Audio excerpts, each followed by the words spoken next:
Beatriz Rangel está de nuevo con nosotros, internacionalista, analista internacional, consultora en desarrollo de negocios, mujer que ha estado, por cierto, todas estas últimas semanas en Europa conversando sobre la situación de Europa, de Venezuela y del mundo. Y por eso, inclusive la vieron hasta de rodillas rezándole a San Antonio, el santo patrono de las mujeres en Venezuela que quieren buscar novio. Yo no sé qué hacías tú ahí. Andas buscando novio. Bienvenida, Beatrice. Bueno, un millón de gracias. Realmente fueron unas 3 semanas realmente excepcionales, porque pude estar en contacto con una cantidad de think tanks europeos y ver la situación del mundo desde otra perspectiva. En cuanto a la visita al templo de San Antonio de Padua, es porque en Padua era el seminario más importante en donde se estaba discutiendo el tema de hacia dónde va la geopolítica mundial. Pero Qué eh, susto. Y estaba tan grave que fuiste a rezarle a San Antonio porque te vieron de rodillas y con unos rosarios, no uno, con varios. no, es que fui a comprar unos rosarios para amigas mías que me lo habían encargado, de los rosarios, que les compraron unos rosarios ahí en la iglesia de San Antonio, y fui a comprar los rosarios, y además después, pero cuando yo estaba comprando los rosarios, estaban dando una presentación a un grupo de turistas sobre lo que era San Antonio, por qué San Antonio era tan importante, vamos a decir, en la historia del Renacimiento eh, terminado, porque él está en lo que es la frontera entre la o sea, el medievo y el Renacimiento. ¿Y cuál era la importancia? Entonces, para sorpresa mía, este señor dice, no, es que este fue el precursor de lo que es la farmacia hoy en día, porque él usaba las hierbas para curar gente. Entonces, cuando pasemos atrás, vamos a ver el huerto, donde tenía eh, pasiflora, tenía orquídeas de diferentes clases. No sé, tú puedes contar lo que quieras, pero ese santo es para buscar novio. No, es que yo dije, pero bueno, y el señor no era lo que el santo patrón del matrimonio, de buscar novio.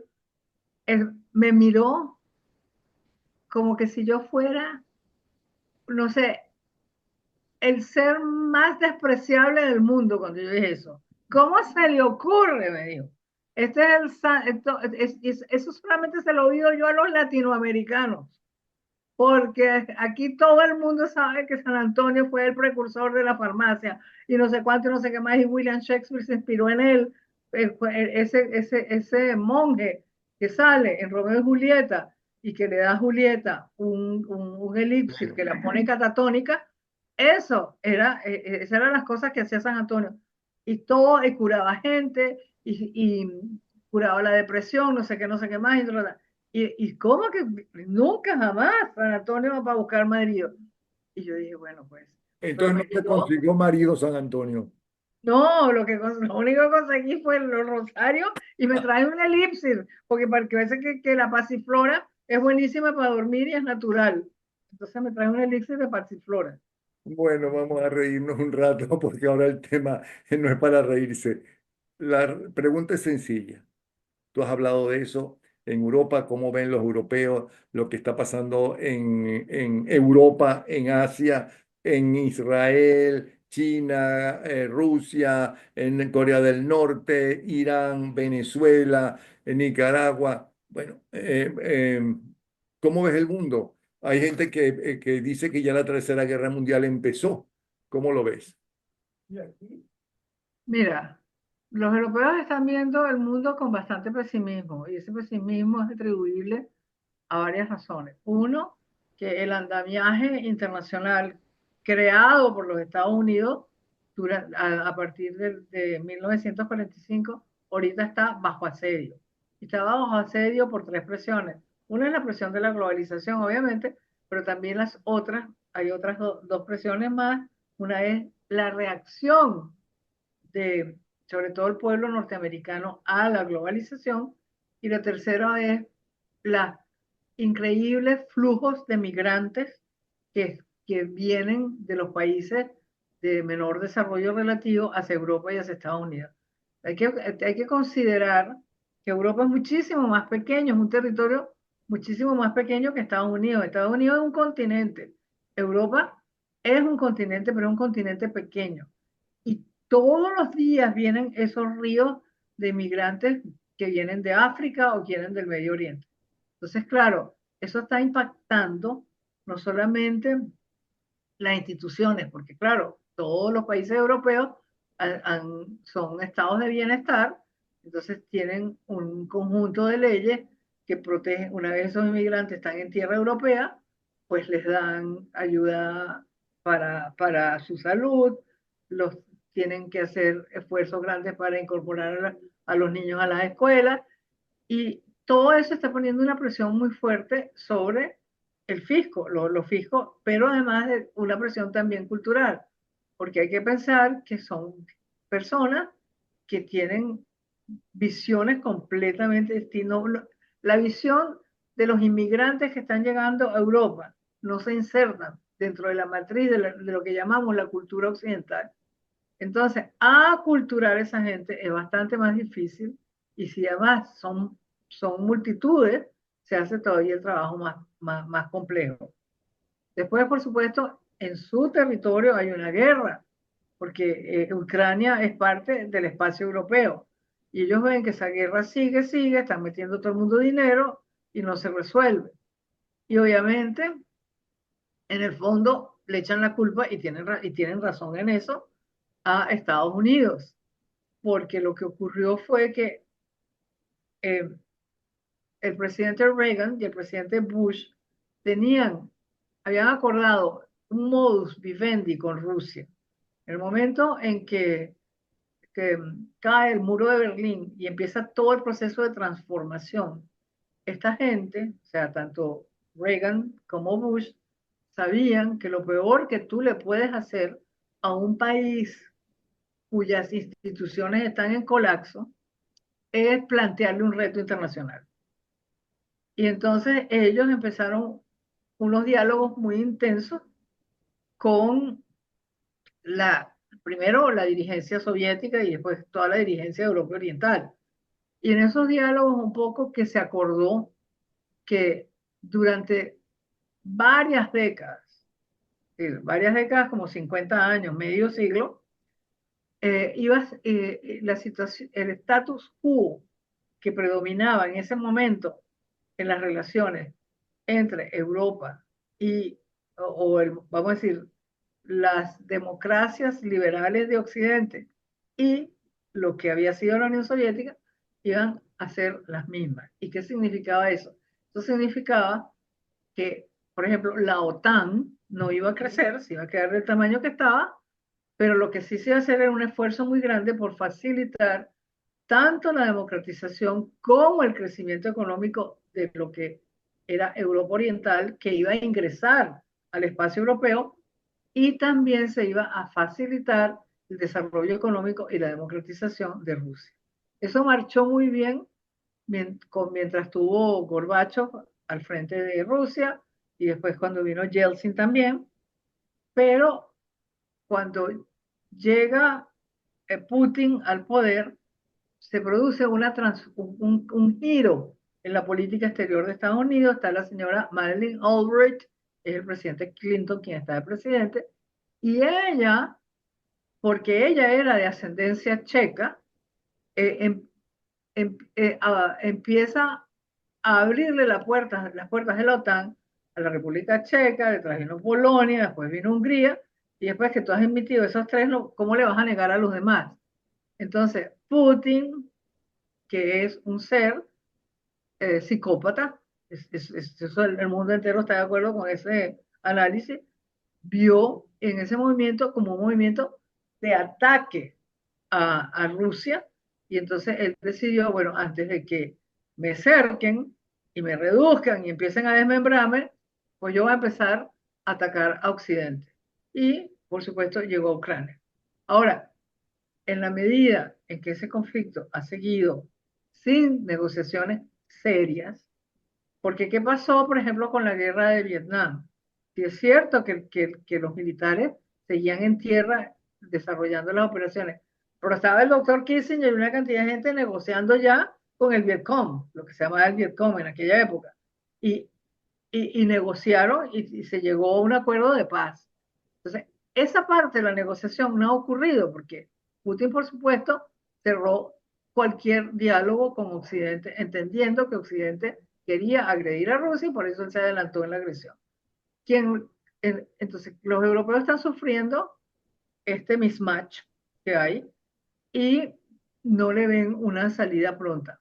Sí creo que hubo bastante cierto alivio con la designación que hizo el presidente Trump de la persona que se va a encargar de las negociaciones, porque se trata de un señor que conoce a fondo todo ese tema de los equilibrios de poder y conoce a fondo la estrategia militar tanto de Rusia como de Ucrania y conoce los límites de lo que puede hacer la OTAN y lo que no puede hacer la OTAN. Entonces, esa es la perfecta persona para negociar y nada más que lo hayan nombrado, ya se está diciendo, mire, vamos a regresar a esta política de equilibrio de poder, que era la política sensata y sabia que habían puesto tanto el presidente Reagan como el presidente Bush papá. Porque además ya Putin ha hablado a favor del nuevo presidente norteamericano y ha dicho que sí, con él sí se puede hablar de una negociación. Claro, pero es que nunca se había negociado, es que a lo largo de todo este conflicto, el, el lado de la negociación no existía, no ha existido el último diálogo que hubo con Putin lo tuvo quien, Macron, Emmanuel Macron de Francia.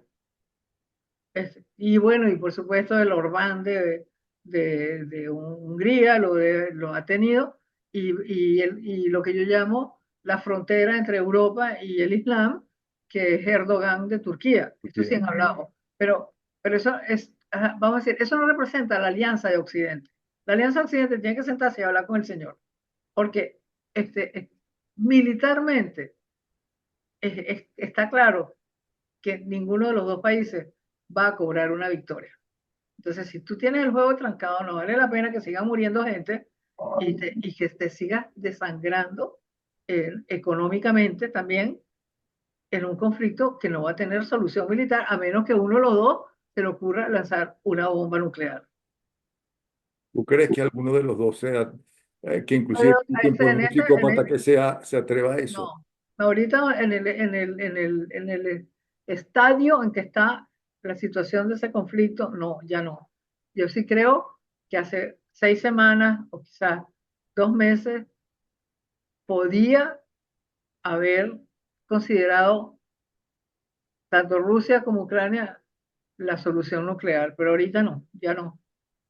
O sea que no estás tan pesimista como buena parte del mundo sobre esa situación.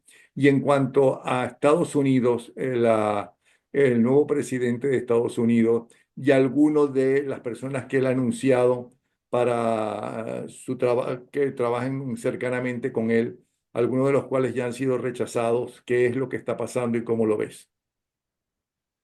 Mira, yo pienso que eh, el que fue rechazado fue Matt Gaetz. Ujú. Ok, bueno, yo creo que esa designación era una designación estratégica. ¿En qué sentido era una designación estratégica? Matt Gaetz es un anarquista. Y Trump quiere realizar una cantidad de reformas que lo último que le puede pasar en la vida es tener un anarquista en su bando. Entonces, claro, lo designó.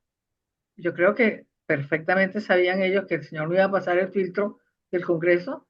Y bueno, le demostró lealtad porque Matt Gaetz ha sido uno de sus soldados leales, pero al propio tiempo no pudo pasar y ahora él tiene una Cámara de Diputados donde vas a tener un liderazgo no anarquista, por ponerle alguna etiqueta, sino uno que va a seguir unas directrices y que no va a hacer, por ejemplo, lo que hizo Gates, de buenas a primeras salir del coordinador que era Kevin McCarthy, y dejar aquello acéfalo en el medio de una negociación, de negociaciones importantes.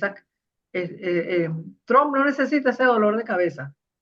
que va a tener otro, pero ese no lo necesita.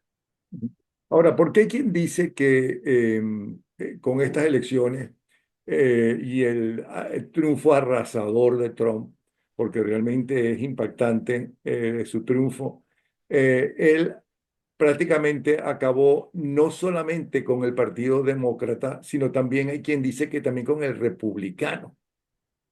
¿Por qué dicen eso?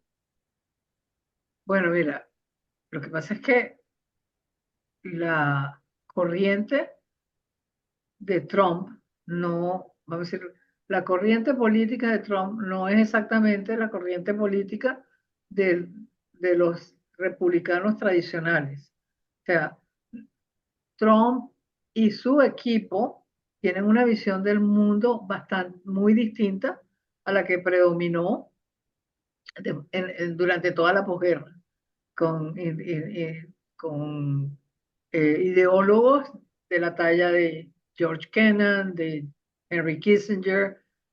Ese tipo de gente pues, creían en dos cosas. Una, que un andamiaje institucional bien construido que le permitiera a las naciones participar permitía resolver conflictos, agregar intereses y evitar las guerras. Y la otra cosa que ellos siempre creyeron fue en la balanza de poder, que, que los intereses de un Estado balancearan los intereses de otro Estado, de manera que al final se produjera un consenso. Yo pienso que la visión que tiene el presidente Trump no es esa. Él piensa que en las relaciones tanto nacionales como internacionales, todo es una transacción. ¿En qué sentido una transacción? Que si yo, Estados Unidos, necesito un, un mineral X para poder continuar mi proceso de avance de la economía digital, yo voy y hablo con el país tal que me va a proveer de eso y le pregunto al país cuál que quieres tú de Estados Unidos. Entonces ese país tal me da lo que yo quiero y yo le doy a él lo que él quiere. Y, o sea, se va a basar en intereses puros y duros hasta ahora, y yo creo que eso fue un fenómeno a partir de los años claramente empiezan un poco con Franklin Delano Roosevelt cuando él anuncia la política del buen vecino hacia América Latina, donde empiezan um, a inyectar de principios como los derechos humanos, como la democracia, el juego democrático, a la política exterior. Y empiezan los Estados Unidos a rechazar relaciones con los países donde hay dictadura y hay violaciones a los derechos humanos y a tener relaciones relativamente cálidas y estrechas con los países donde eso no ocurre. Eso yo creo que se acabó. Ahora en adelante Estados Unidos va a ser en el mundo, va a buscar sus intereses y va a, a intercambiar esos intereses con los países que los pueden resolver. Por ejemplo, y yo por eso digo que en América Latina tienen que entender que ahora Estados Unidos no va a decidir qué cosas pasan o no pasan en América Latina o en ninguna parte del mundo. Si tú quieres ahora tener una relación estable con Estados Unidos, tú tienes que ser parte de la solución de un problema de Estados Unidos. Estados Unidos, vamos a suponer, no tiene coltán. Bueno, y si yo tengo coltán, yo hablo con los Estados Unidos y le digo, mire, aquí tienen la producción entera del coltán mío, pero yo a cambio de eso necesito que me quiten los aranceles, que haya inversión extranjera directa de Estados Unidos, no sé qué, no sé qué más. Y así van a ser las relaciones internacionales. Ahora, desde el punto de vista de los conflictos, obviamente, las prioridades de Estados Unidos son en este momento apagar ese fuego inmenso que hay en el Medio Oriente, que se puede salir de las manos, y si se sale de las manos, tú vas a afectar directamente países como Arabia Saudita, que son claves para el mantenimiento de la estabilidad energética mundial. Eh, y también para las finanzas, porque Arabia Saudita es uno de los países que tiene mayores recursos financieros en el mundo. Entonces, eh, y si ese conflicto sigue escalando y sigue escalando, es imposible que los países del Golfo no sean afectados.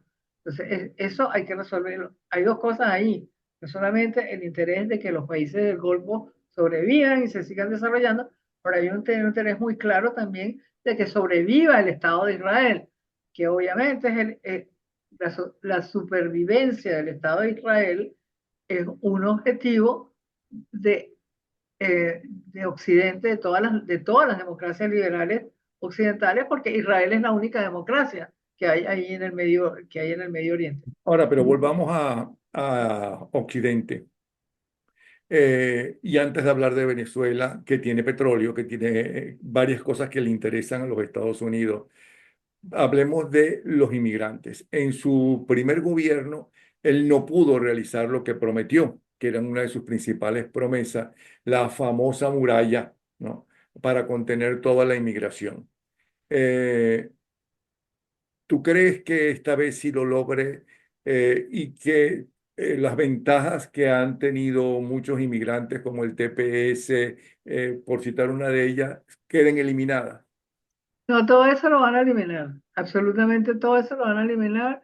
Yo no sé si lo que van a hacer es retomar la ley que ya habían negociado demócratas y republicanos y que tengo entendido, por lo que he leído sobre esa ley, que es una de las mejores, porque es una ley que crea círculos virtuosos de inmigración. O sea, suple a Estados Unidos del recurso humano que su crecimiento requiere y al propio tiempo crea fases de entrenamiento en el área digital para personas de países de menor desarrollo relativo que no tienen la posibilidad de entender y desmenuzar el contenido de la economía digital. Entonces, creo que o van a tomar esa o van a hacer otra, pero TPS, Parol, todo eso lo van a eliminar. Yo creo que lo van a eliminar en las primeras de cambio. O sea, no va a ser como el otro periodo de él, donde hubo muchísimo retardo, uno en la presentación de los candidatos a las nuevas posiciones del gobierno federal, y después una vez que terminaron todo el proceso, que lo terminaron tardíamente, eh, empezar a ejecutar políticas. Yo creo que en el único sector donde realmente hicieron un avance importante fue en el sector de la Administración de Justicia, porque ahí sí había un equipo bastante eficiente que se puso a ver cuáles eran los jueces que que iban a ingresar a casación, por ejemplo, y entonces buscaban en los currículos jueces que fueran conservadores, y esos fueron los que designaron. Pero entonces todos estos muchachos, en general, la mayoría son jóvenes que están estudiando y todos los inmigrantes que le han dado el TPS exactamente porque hay dictaduras o porque están perseguidos, entre ellos los venezolanos que tanto él ha defendido y dice que hasta dio a entender de una invasión. Todos esos se quedan en el aire. Bueno, es que hay que diferenciar. Aquí hay una cantidad de gente a quien se le concedió asilo porque su vida peligraba. Eso no se va a revertir. Lo que sí se va a revertir es el TPS y el sistema este de parol, que son unos estatus migratorios no permanentes, sino son unos estatus migratorios circunstanciales que tienen un periodo de comienzo, un periodo de fin. Lo que va a hacer Trump es que no los va a renovar y no los va a reconocer. ¿Y el TPS de los Porque venezolanos, cuándo es el fin del TPS? el TPS lo empezó Biden realmente en su primer año de gobierno, que fue el 2021. ¿Y cuánto dura? Sí, pero es que eso no es una ley, eso es un beneficio que te da el Ejecutivo. Y por lo tanto, si tú vas a hacer una revisión holística del sistema de inmigración, tienes todas esas cosas circunstanciales las tienes que eliminar. ¿Y que es lo que está diciendo Trump que va a hacer. y qué pueden hacer, por ejemplo, los venezolanos que tienen el TPS? Yo la verdad es que no sé porque no conozco suficiente de inmigración. Ujú. Y eso o sea, si yo fuera un venezolano que tuviera un TPS, ya estaría hablando con un experto en inmigración que me diga cuáles son las opciones que yo tengo. Yo de verdad no tengo la menor idea de cuáles son. Vámonos ahora al caso venezolano. ¿Cómo ves tú el nuevo gobierno frente a la situación venezolana? Mira, el nuevo gobierno, sus prioridades, como dije hace ratico, son el Medio Oriente y Ucrania. Esas son sus dos grandes prioridades. Lo de Venezuela tiene, tiene prioridad en América Latina y, no, y yo no sé qué tanta, porque tú tienes México y México es muchísimo más prioridad para Estados Unidos que Venezuela. Con México tú tienes unas relaciones que tenías de libre comercio, ahora las tienes de comercio gestionado, eh, muy importantes. Por México te están entrando todo el tema de las drogas, por México te están, pero al propio tiempo de México recibe muchísimos de los elementos alimenticios que forman parte de la dieta diaria de los americanos. Los aguacates, todos vienen de México. Lo- los, las lechugas vienen de México. Eh, Parte del maíz, no todo, pero parte del maíz viene de México. O sea, si nos ponemos a contarlo, Las los ensambladoras tomates, de automóviles. no, los Ujú. tomates, México es una. Entonces, si tú te pones a contar todo eso, eh, tú puedes impactar negativamente, si tienes malas relaciones con México, puedes impactar negativamente el presupuesto de todas las familias americanas. Ujú. Entonces, México es vamos a decir, no es solamente un vecino, sino que es un socio comercial y es un país que sí impacta la realidad doméstica norteamericana. Y el presidente Trump ha dicho clarísimamente que él va a adoptar una especie de visión militar frente al tema de las mafias de la droga.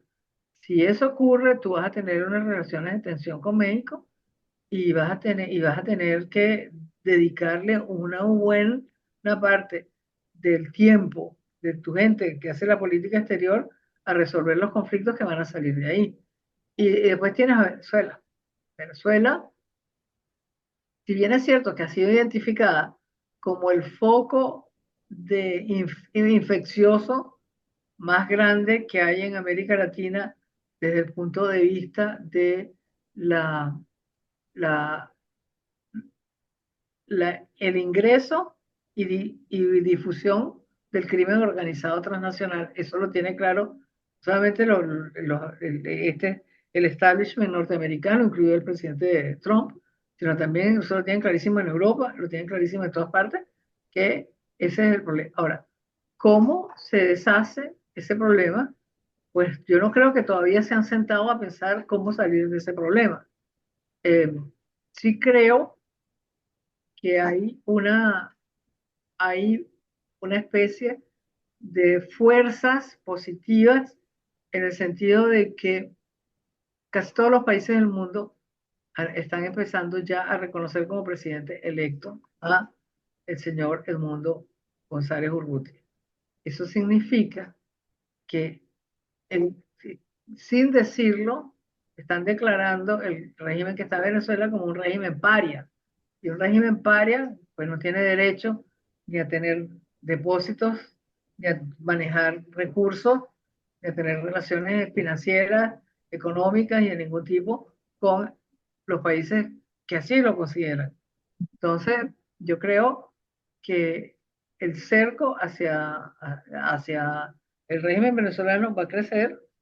Siento que la legitimidad del triunfo de la oposición cada día crece más en el mundo y pienso que eventualmente no solamente Estados Unidos, sino creo que la comunidad internacional acompañaría a Estados Unidos en una especie de, no sé si será una solución negociada, pero algo por el estilo con Venezuela. Pero lo que no creo yo es que eso va a ser inmediato o que va a tener más importancia dentro del esquema geopolítico americano que Ucrania o el Medio Oriente.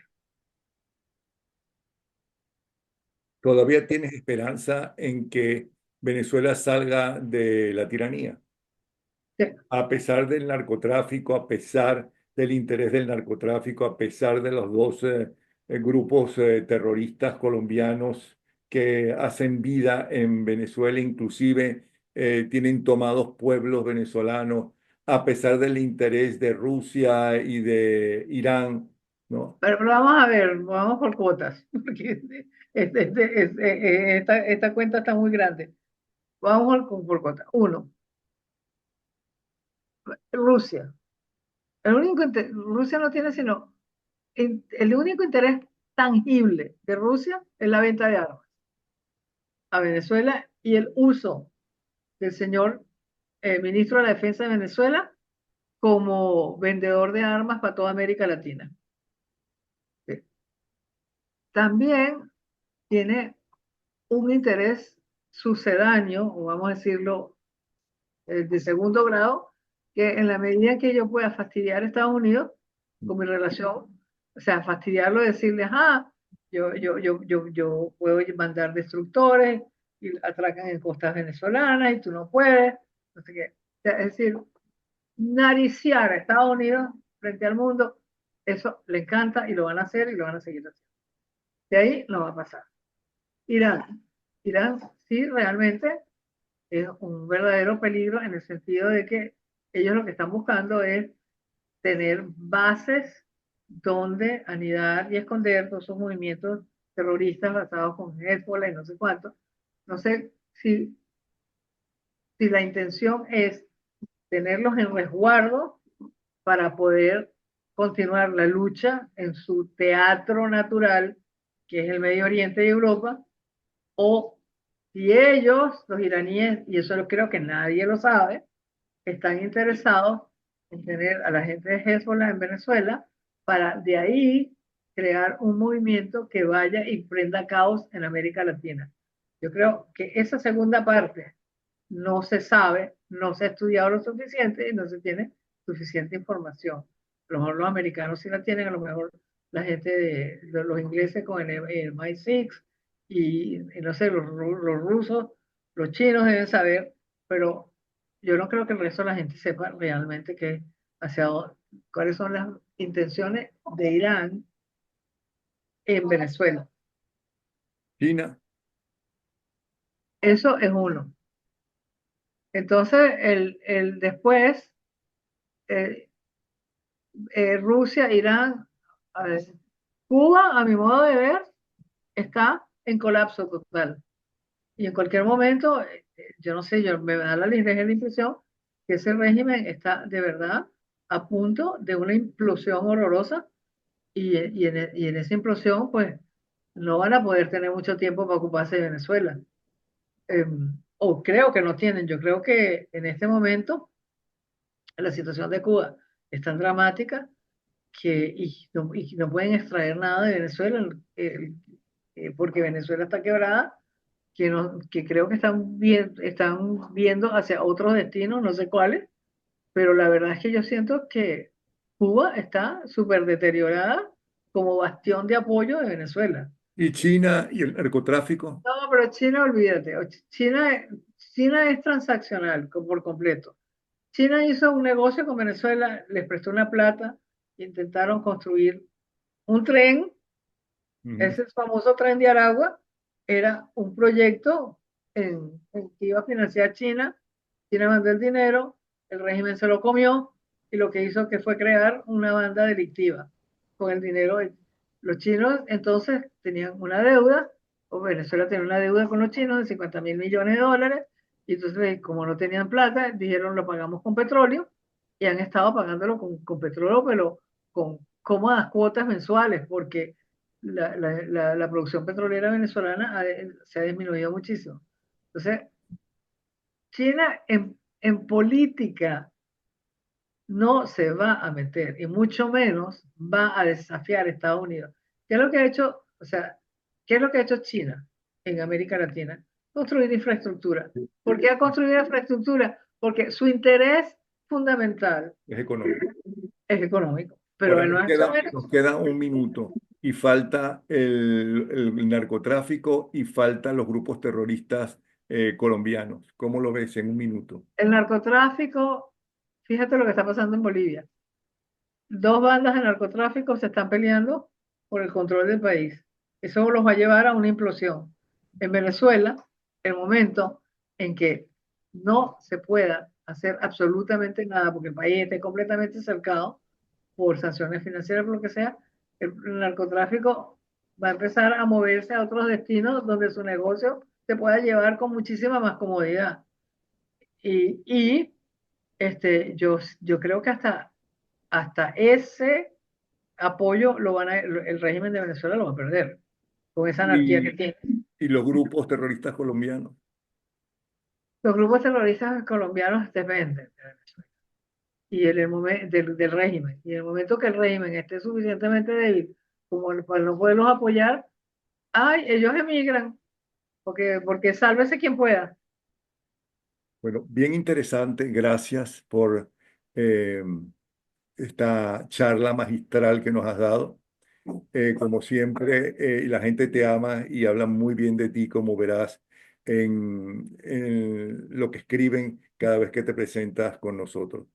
Beatrice Rangel, de verdad que muchas Muchísimas gracias. gracias a ti, Napoleón. Un gran abrazo. Mira, y tú no necesitas rezarle a San Antonio de Padua para conseguir un novio, porque tienes millones de admiradores. O sea que Bueno, pues yo sí quiero, si eso es así, como se dice en inglés, come forward.